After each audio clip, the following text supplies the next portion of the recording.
I have had a few interesting paranormal experiences in my life, but probably the strangest one for me was when I was renting this house out in the country, in the province of British Columbia. This happened about 11 years ago. Previous to this experience, I was reading in bed about 10 p.m. and there was this random thumping on the roof or exterior wall of the house. I went outside with a flashlight but didn't see any cause. I was close to some tall evergreens, but pine cones couldn't be this loud. So a few weeks later, stroke of midnight, I am awakened from a dead sleep by these loud thumps like footsteps, very loud and seemed like they were right down my hallway and in a steady rhythm like walking. I was puzzled and a bit scared, but my dog came out of the spare bedroom, and I told myself it was her tail thumping the wall or her foot thumping. I went back to sleep and no further incident, but the next day I knew my dog couldn't have made a thumping that loud. She had never made a noise like that before or since. No idea what it was. I was renting the house from my cousin, and he lived about a 1-4 mile away, and he said his wife had been hearing odd sounds at their place at night too. Who knows? When I was teen, my stepfather was home from rotation. It was about late fall, and he invited me to go on a weekend hunting trip with a few guys from his unit. They ended up renting a cabin for the trip. On our last night, they started sharing some stories with me while sitting outside over a fire, and I don't remember exactly what was said, but one of them whistled. And my dad snapped at them and told them to shut up. At the time, he didn't explain why. Later that night, around 4 a.m., I got up for some reason, and I heard a faint female voice coming from outside. "Help me. I'm hungry and cold. Help me." I woke my dad up and told him. He paused as if trying to hear for himself, and told me it's just the wind, and to go back to bed and stay away from the doors and windows. He had a very calm tone, yet there was something in his voice that I've never heard before that made me obey without question. Later that morning as we were leaving, we found claw marks on the front door and a rear window, as if something was trying to get in. Tracks were also found. My parents moved into a new home when I was starting college. The house was brand new, never lived in before us. For some reason, I was never comfortable in my room. I liken it to being able to hear someone walking on carpet when your eyes are closed. A few months later, I came down with chicken pox. Our cat was sleeping with me, which only happened when I was sick. In the middle of the night, she suddenly sat up and stared at the opposite corner of my room at the ceiling. She stared intently for what felt like an eternity.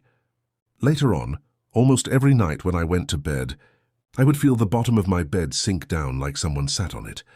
Then I would feel what felt like someone's hand running along my ankle, lower leg. I never got the nerve up to open my eyes. This continued when I was home for college, and after I moved back home for years. I guess it never felt threatening. But if given the option to sleep in my sister's room or my parents' room, when they were on vacation, I took it. I never felt the same thing in those rooms.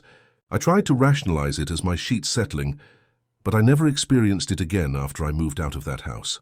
While working at a hair salon, which was an old house, it was me, my coworker, and one client in the building.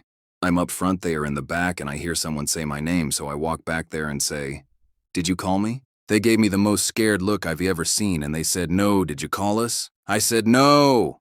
So we had a clairvoyant come in and tell us what she feels, and she felt a guy's presence that smelled of horses and leather, so she thought maybe he worked on the land back in the day. But a lady in 1920 clothing comes through with him to the house, and she liked having us girls working at the salon.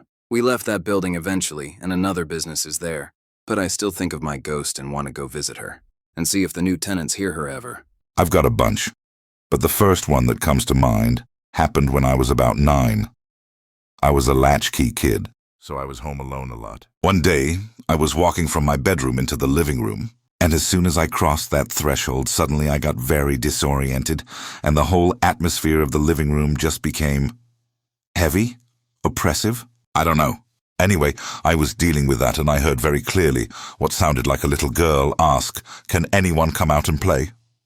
It sounded like she was in the room with me, but I figured maybe the front porch, so I went and looked out the windows facing that direction. Nothing. I looked to my cat for some kind of validation, and he was in the middle of throwing up. Then it was just gone. Just like that, The oppressive feeling and dizziness lifted, and I was left standing in the living room wondering what TF just happened. I was driving in Mexico, down a super windy, lonely coastal road. I was so tired and like 30 minutes away from my destination. It was not the type of place you just pull over and go to sleep anywhere. I was falling asleep at the wheel. I heard a clanking sound and felt my wheel jerk. When I opened my eyes, my car was turning by itself around a corner. If I had kept going straight, I would have gone off of a cliff down into the ocean below. I had a super adrenaline rush after this and I kept moving on. I started to get tired again. I was slapping myself in the face and letting fresh air blow me in the face. I fell asleep again. Same thing happened. I got out of the car and looked under. Nothing was wrong. It sounded like something was broken under my van. It happened about 3 times in total. I swear someone was steering my van through these curves in the road.